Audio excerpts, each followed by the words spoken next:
on today's Primetime Local News.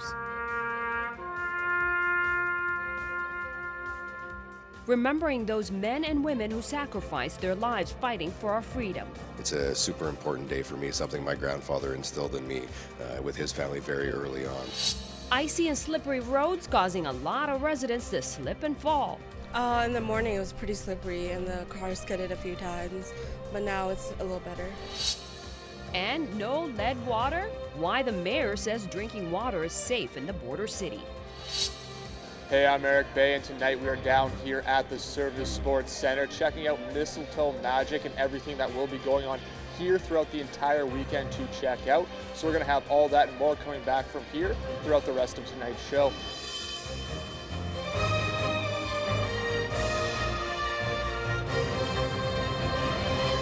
Prime time local news, serving the Lakeland and Midwest regions. Good evening, I'm Judy Gabriel. We begin tonight with icy road slips and falls. With all the freezing rain last night, residents in the border city have been extra cautious today. Drivers have been going a bit slower and people are trying to tread lightly when walking. Our Jasmine King has reactions from residents in the border city and some safety tips for drivers. In the morning it was pretty slippery and the car skidded a few times. It was a hectic morning for residents with the sudden icy roads. As we move closer to winter, the temperatures are beginning to get colder, and with it comes icier sidewalks and driveways. With the recent freezing rain, Lloydminster residents are starting to have a harder time walking and driving.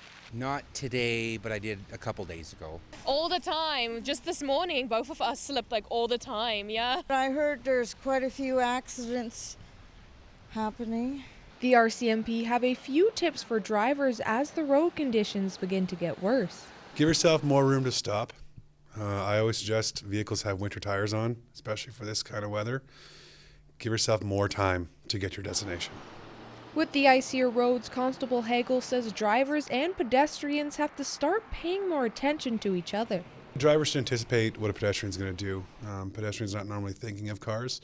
Give yourself some extra stopping time. So if you see a student or someone standing on the side of the road looking to cross, anticipate that, slow down, give yourself a lot more room to stop.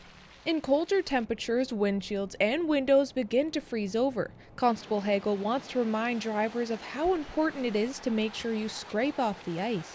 When you're backing out your driveway, make sure that your windows are all cleaned off when you're backing out, especially this morning with that freezing rain. All the windows were frozen over.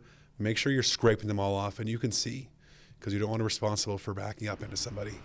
Border City residents also want to see more salt and gravel on sidewalks and roads. Salt, gravel, sand, making sure it's as thin as possible so no one hurts themselves. I really wish that they would add more salt.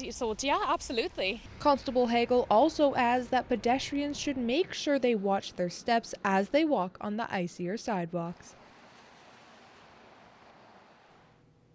Across the country and here in Lloydminster, people are donating poppies in preparation for Remembrance Day this Monday. The Remembrance Day ceremonies give Canadians the opportunity to reflect on sacrifices others have made, something that is near to Councillor Aaron Buckingham's heart.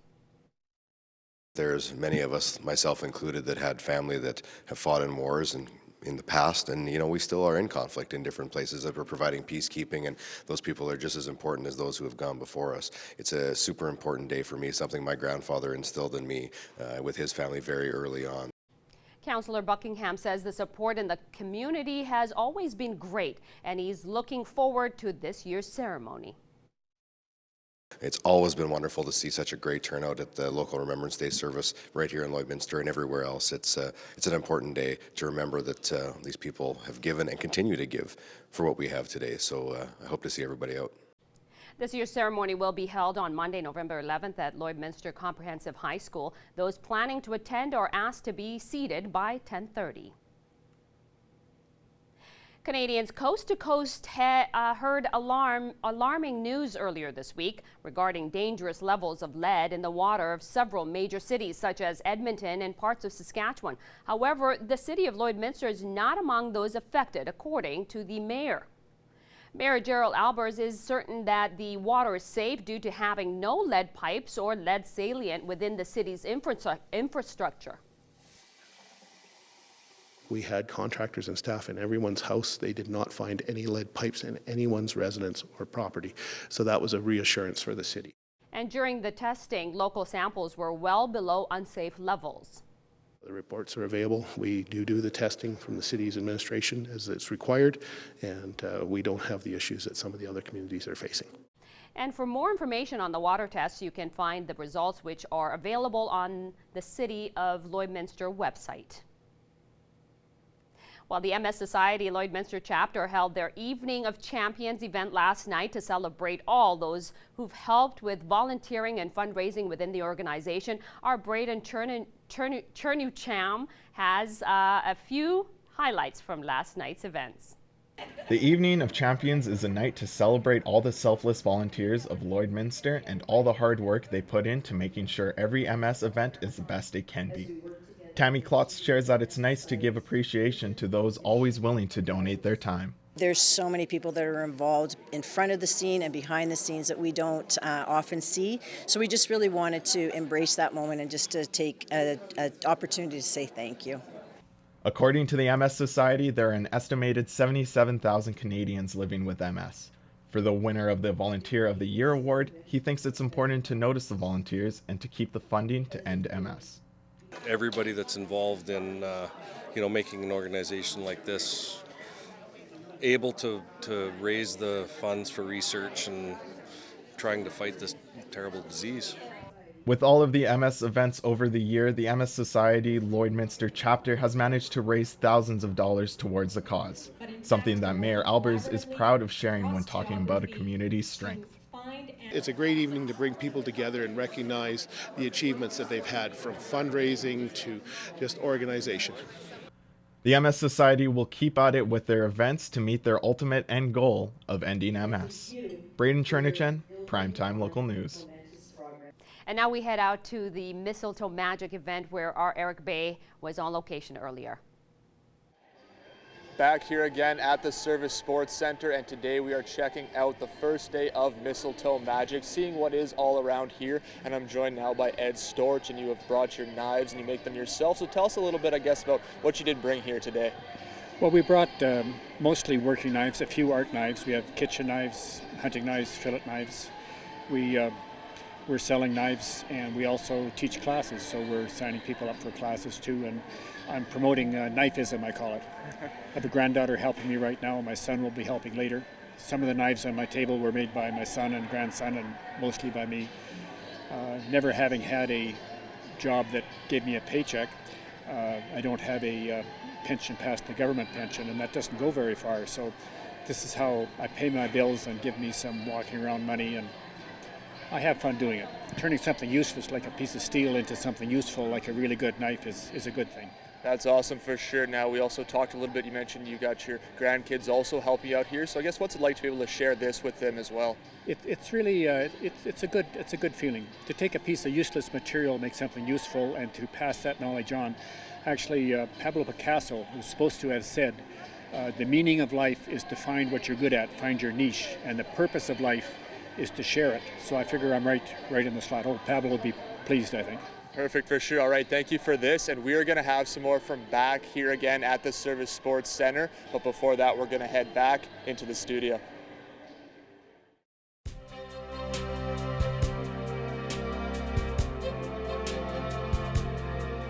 Taking a look at our current temperatures, we are above zero just a little bit at 1 degree here, mostly cloudy skies. We've seen that throughout today. It was a very wet and slippery one. Hopefully no one got too badly hurt if you did fall. Just watch out, because tomorrow it won't be any better, as there is a chance that we could see some more rain, snow throughout tonight and even into tomorrow, where we're predicted to see about 2 to 4 centimeters of snow here in Lloydminster, but it definitely will have a bit of a mix of rain in that as well. So definitely be careful, because overnight it may freeze, and so will cause more icy conditions as we did see today. Wind speeds coming in from the north-northwest at 14 kilometers an hour.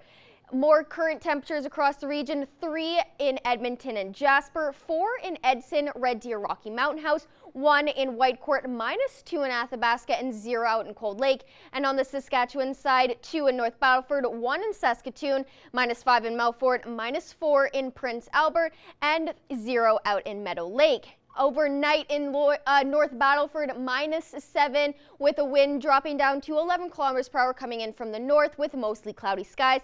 And then tomorrow, high of -6. The wind will pick up to 17 kilometers per hour coming in from the north, and there is a chance that they could see some snow as well. In Cold Lake overnight, -9 with the wind picking up to 15 kilometers per hour, which will pick up to 17 kilometers per hour tomorrow coming in from the north. And there'll be a chance of snow overnight in Cold Lake and into tomorrow, so be cautious about that. Here in Lloydminster overnight, -8 with the wind dropping to 13 kilometers per hour coming in from the north-northeast, with the wind tomorrow picking up to 17 kilometers per hour coming in from the north. And like I mentioned, there is a chance that we could see some rain mixed snow tonight into tomorrow morning, which should stop around the afternoon. And then tomorrow, Sunday, will be a high of -13 and a low of -18. And then to start your week on Monday, a high of -9 and a low of -19. That wraps up your 3-day forecast. We'll have more news coming up after the break.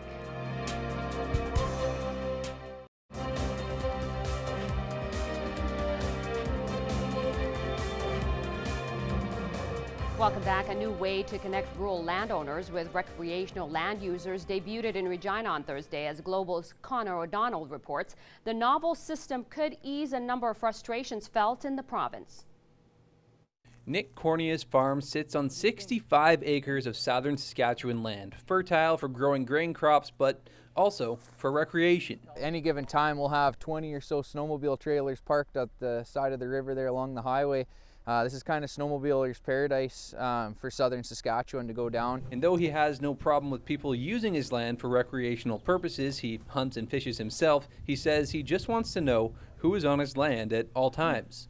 If someone was, 500 yards from your house shooting geese, or there was a herd of deer out there they were hunting, you don't want to be on the wrong side of the end of that barrel. That's the problem Canadian company Western Heritage is looking to solve. A new app prototype called Sasklander was debuted in Regina Thursday. It will allow landowners to identify their land parcels and set usage permissions. Recreational users will then be able to book access. To make it a little bit more private than posting a phone number, but easier than walking up to someone's door and knocking on their front door.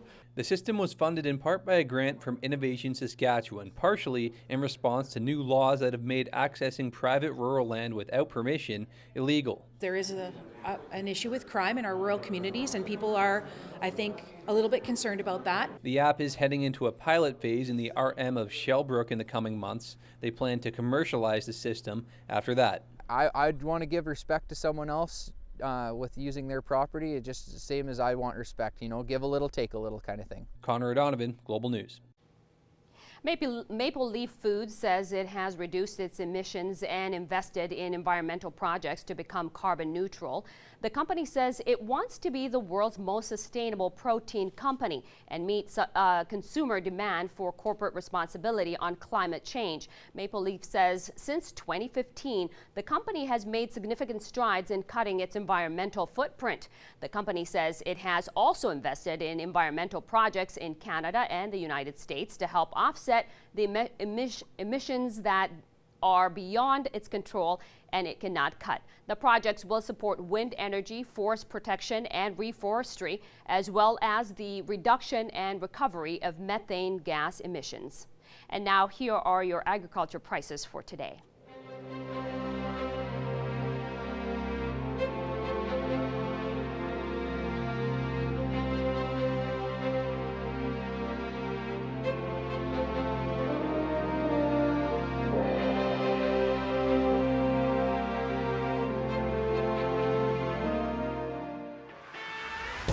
We're a part of less than 5% of Canadian auto body shops and Lloydminster's only locations with certified collision care recognition at City Centre Auto Body.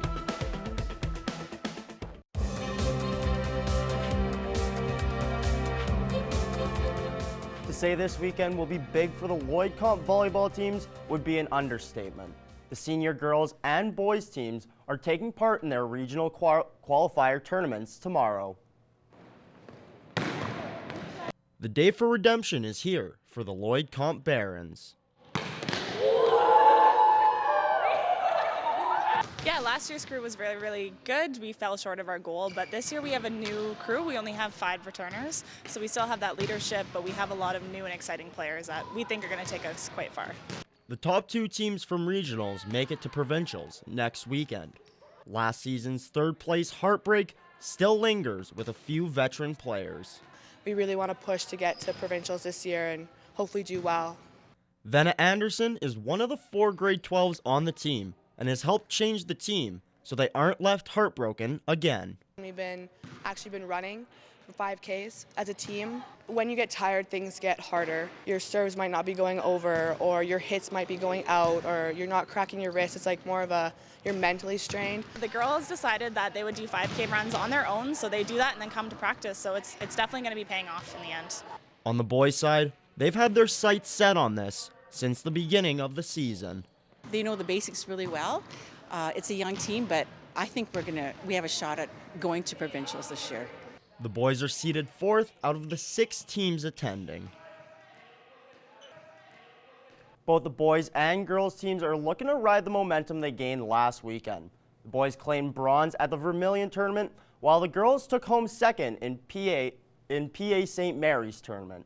And now to our Abby St. John, who's got the weather.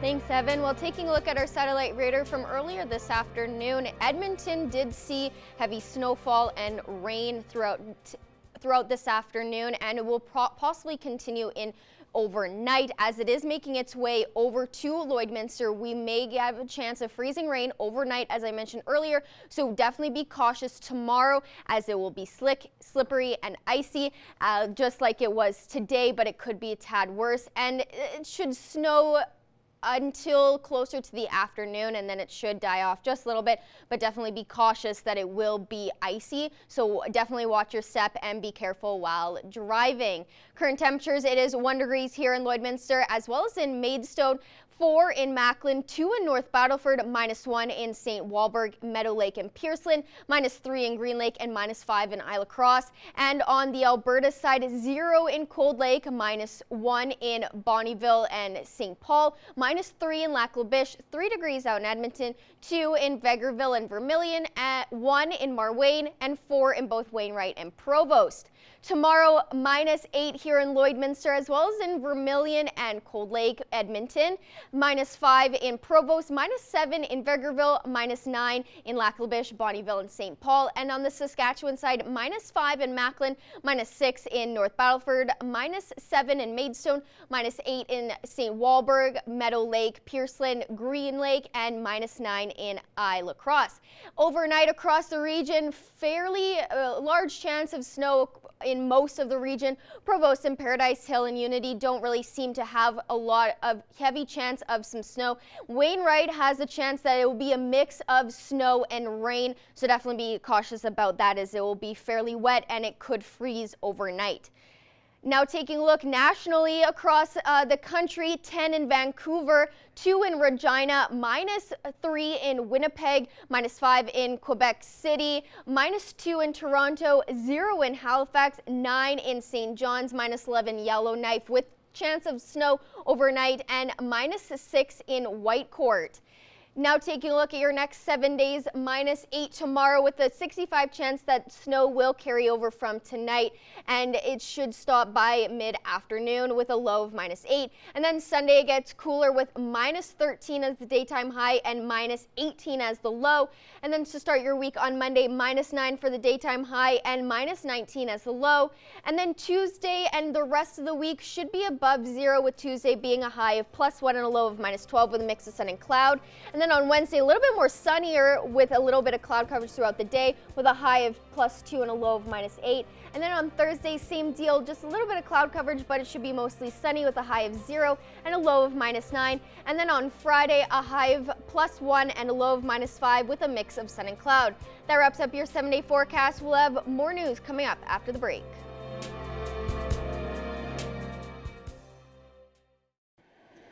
Back here today at the Service Sports Center, and today we are checking out Mistletoe Magic, everything you need to know about what is going on here over the next few days and getting us into Christmas. And I'm now joined by Hilda Vandervelde, and you guys have brought your own little display here. So can you tell us a little bit about what you have brought with you today? Well, I have a line of heavy quality table covering, like runners or squares or little doilies. And they are made of a nice heavy polyester, so it's easy to wash for anybody that does laundry. And there's no ironing or starching involved as well. Very good to have for sure, especially a guy like me who kind of just throws it in, hopes for the best. And now it's the perfect product for you then, yes. Yeah. Exactly, I might have to stop by and pick up a little bit. And now talking about this, you mentioned this actually comes from the Netherlands. That is correct. Talk a little bit about that, please. Yes, I just bring it in from the Netherlands. I have my sister living back home, so it's a great supplier to work with. That's a trusted source. And lately we also have brought in a new line, is this one here. This is a heavier product, and that actually comes in from Portugal. So it's called a tapestry. Again, a little bit of cotton and dress synthetics, very easy to wash, but it's a different style. So it's nice for those that do not like the frilly types of style, so to say.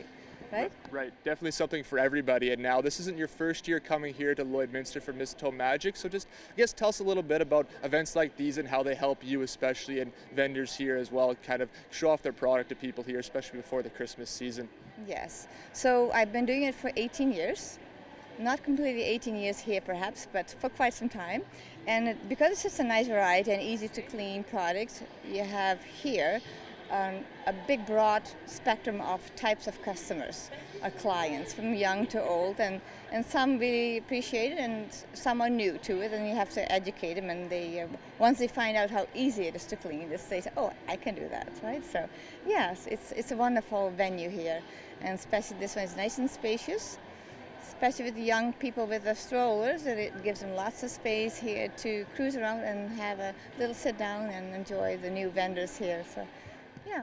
All right, thank you for this, and we're going to have some more from back here again at the Service Sports Center, continuing with Mistletoe Magic happening here today and throughout the weekend. But before that, we're going to head back into the studio.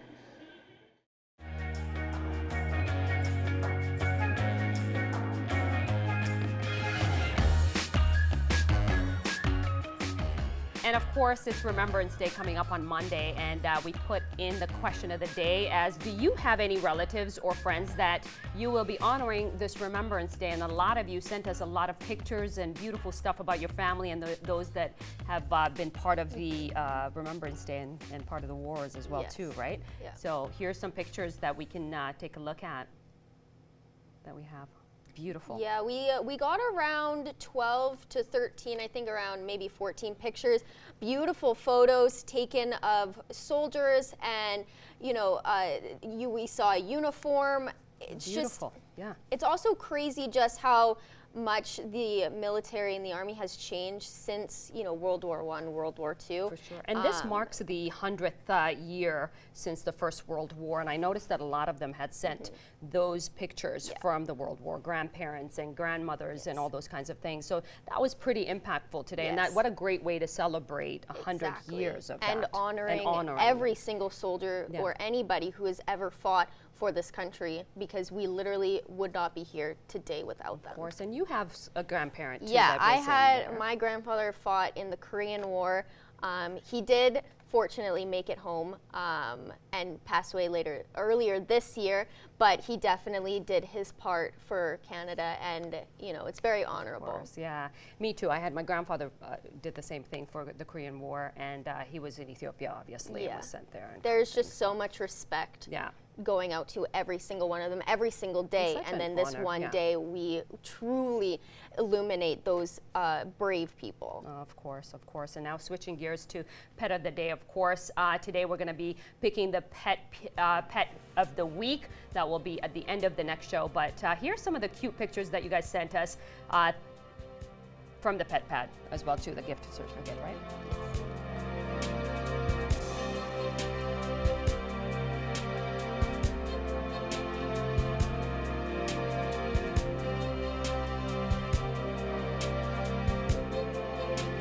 We want to see your pets. Send photos of your pet and their name to our Facebook, Twitter, or Instagram to have them featured on Pet of the Day. Your name will be entered into a weekly draw for a gift certificate from the Pet Pad.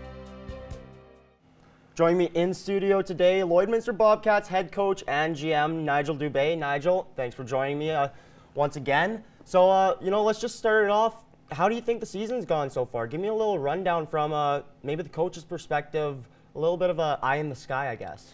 Yeah, well, I think for us, timeline-wise, we're on pace for where we thought we would be as far as the roster was considered. As we look at it today, we have 22 of 24 new bodies from last year's roster, and that's only two brought back. So a lot of new bodies. We knew it was going to take time, and then on that side too, there's a lot of youth. We have 16-year-old, a couple 17-year-olds, and then a lot of 18-year-olds on our team right now. So we've made strides in the positive direction from September to now, and we continue to push. I think of the 20 games, we're at 9 of them are one-goal games. So we're right there in the mix of it. With that too, our guys got to experience some upbeat talent out of the gate with playing the Sherwood Parks and the Spruce Groves multiple times to begin the season and go from there. So we continue to grow every day as a group, and we really like the characters of our guys and the humans that we have in our dressing room right now, and that's a big side of it. When we talked just under a year ago of what it was going to take moving forward, that was a big piece of it. It was the culture side of it. I think we've made big strides in that off the ice and being heavily involved in the community that supports us through the thick and thin. So we're continuing to push forward every day and grow on that foundation of success. You mentioned those young guys in your lineup, and they're starting to get more experience now, just over 20 games played and 2 more coming this weekend. Skihar, for example, scoring his first AJHL goal. How are those guys developing? They're almost taking games over now rather than, trying to maybe not tread water per se, but trying to keep up. Now they're pushing that pace. Well, it's been a big area of our team is looking at our scoring ability, and when we do score, we score, and when we don't, we're looking for ways. And a guy like Tegan Skihar, who's a 16-year-old in the league, coming from minor midget last year, he's on pace. He's got his first goal, which that's a tough one to get. There's no doubt about that. And in his 18 games played, he's got 5 points. So he's doing very well as a young guy, and he's playing big minutes. He's playing minutes that probably most 18-year-olds would play on there. When we look at our back end, Tyson Kowalik that came to us from St. Albert last year, out of the gate, finding his way in junior hockey, and we expect that. There's no easy way. You go from playing 16 and 17-year-olds to playing from anyone from 18 to 20 years old, and on nights there's 6 of them. And he's got a point pretty much in the last 5 games here, and really coming into his own.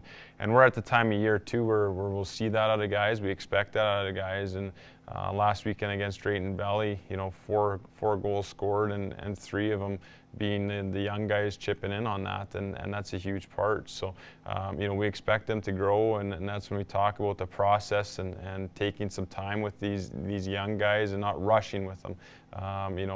It'd be easy to go out and get a lot of old guys and bring them in, and you just kind of get that, but the true development of the coaching is the fun part, and we're seeing that happen right now. Now, you mentioned that game against Drayton Valley. You guys got your second win on the season there. And then maybe not take a step back, as you did play, one of the top teams in Canada in the Sherwood Park Crusaders. Because I say maybe not a step back, because 4-0 loss versus, I believe, 8-1 at the beginning of the season, that's big steps there. And, just holding them, cutting their goals in half there. What do you think were changes from that first matchup till this past week here? Well, I think when we look at Sherwood Park and where they're at right now, they were exactly where we were 4 years ago.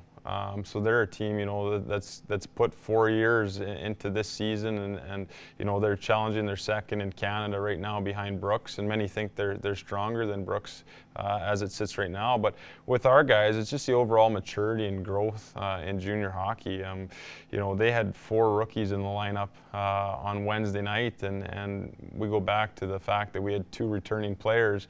There's a big difference there, but just understanding the league and the growth. We're here as a staff to develop these players and continue to keep them in Lloydminster and build around them and make them better hockey players, better humans, and that's a big part of it. I think for these guys is to get those experiences, and to play in them. And it's not going in there and thinking, oh boy, here we go against Sherwood Park. I thought that our first period in Sherwood Park was one of our best on the year. We come out at 0 and shots are even at the end of 20 and from there. And it was 3-0 till 4 minutes left, and we were right in there. Stewie hit a post that would have made it 2-1. And, those are the bounces, and we're not going to hope for bounces, but those are the bounces that if that one goes in, it's a 2-1 hockey game. And, I thought our young goalie and Garrett Larson did a heck of a job as well. I guess we'll see what the team can do as they keep going forward this season.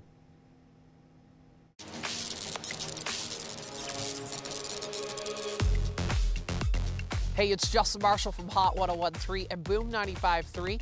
And here's what's happening around the Lakeland. Well, coming up on Monday, it's Remembrance Day, and we have a ton of Remembrance Day ceremonies around the Lakeland. We're at the Bonnyville Cenotaph. This is Bonnyville Legion Vice President Jamie Beaupre. What's going on? What can you tell us? Well, as far as the Bonnyville Legion's concerned, on Monday, we would like to have everybody seated at the C2 Center at 10:15. Then they'll start their march about 10:20. After the ceremonies are done at the C2 Center, we'll have our moose milk ready to go at the Legion in Bonnyville. We'll have some musicians going, and at 1 o'clock, we're going to try to get to graveyard duty. We've missed it kind of slower down on the last couple of years. We'd like to get that back. It's a big tradition with the Legion. We'd like to see that come back. And afterwards, it's just going to keep going on at the Legion until she's all done. You can get more details on all 3 Remembrance Day ceremonies around the Lakeland at facebook.com/hot1013fm. Jamie, why is it important to remember? These are the guys that fought and died for our freedom. We'd be in a total different lifestyle if it wasn't for them. We wouldn't be voting or anything. So it's very important that we respect where we've been and how we got here. Just a reminder, in Cold Lake at the Cold Lake Energy Center, the Cold Lake Legion is putting on the Remembrance Day, and then St. Paul at the Rec Center. Jamie, thank you so much for joining us. Thank you. And if you have an event you would like to feature on what's happening, shoot me an email, jmarshall@stingray.com.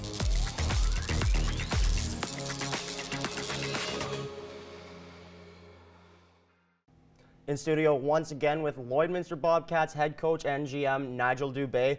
Now, Nigel, before the break, we were just talking a little bit about how you guys have grown. How are you guys going to take this growth into tonight's game and tomorrow's game versus 2 Southern opponents? Well, I think for us now, we have the same lineup that's getting reps, and when we went through September and filtering through players and whatnot, there was, upwards of 4 players going in a night and 4 players going out, and this will be the first stretch of the year that we'll have 3 games with the same group of forwards that are going to play all 3.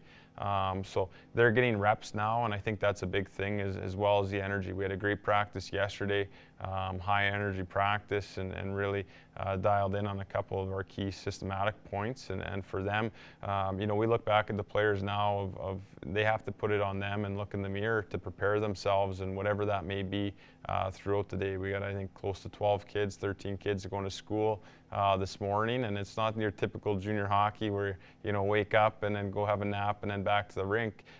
They need to be scholastics in the morning and take care of their education, and then turn on the hockey mind in the afternoon.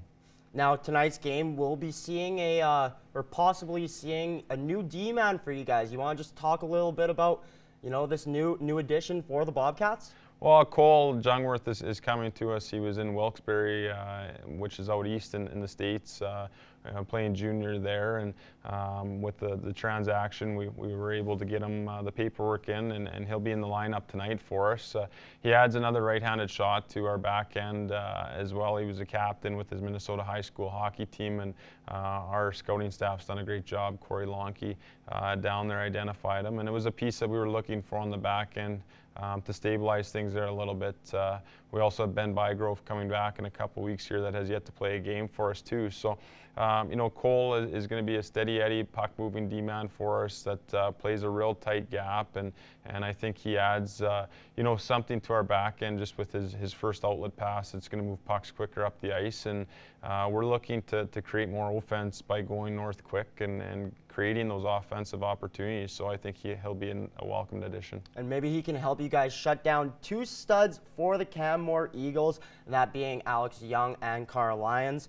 Both these guys are in the top 20 of the league for scoring. Are you guys maybe planning for them specifically within your game plan, or how do you sort of, plan on taking those two on? Well, for us playing at home, it's nice we get the last change. So anytime there's a face-off, we'll be able to get our matchups and our opportunities there. Outside of that is, game recognition and being aware of what's around you. But I like the growth to our defensive game and how we've handled, if you look again at Sherwood Park with Carter Savoy, he had an assist on Wednesday, but he's close to 40 points, and on the NHL, and in the 3 times we played him, he's got 1 goal on us. So, another player that we're used to seeing that caliber, and it's just a matter of the management and where we can keep them out of the dangerous areas of the ice, and if we can eliminate our turnovers, usually eliminates the chances that they're going to get. So if we take care of ourselves to that, and then as a coaching staff, for us to be aware of their rotations and their lineups and what they're going to do. But two players that have had strong years, multiple years in the AJHL, and so we'll be aware of them, and just less time with the puck for them is a better opportunity for us. Yeah, and maybe you guys can start, pitching in some goals there, whether it be Morrow or Adrian. Those two have been hot throughout the season, and they'll be huge for you guys coming up tonight. And of course, tomorrow, where Morrow plays his former team. I know it might be tough for a hockey mind, but give me one key to, for success this weekend. Well, I think just the game plan, to stick to the game plan, and when we do that, we're really effective. And the other part is have fun. Hockey is a great game, and we got a great group, and to go play with the energy and the emotion and have fun doing it, I think when our group does that, we're pretty special. Well, looks like we can see the Bobcats have some fun tonight and tomorrow night at the Civic Center.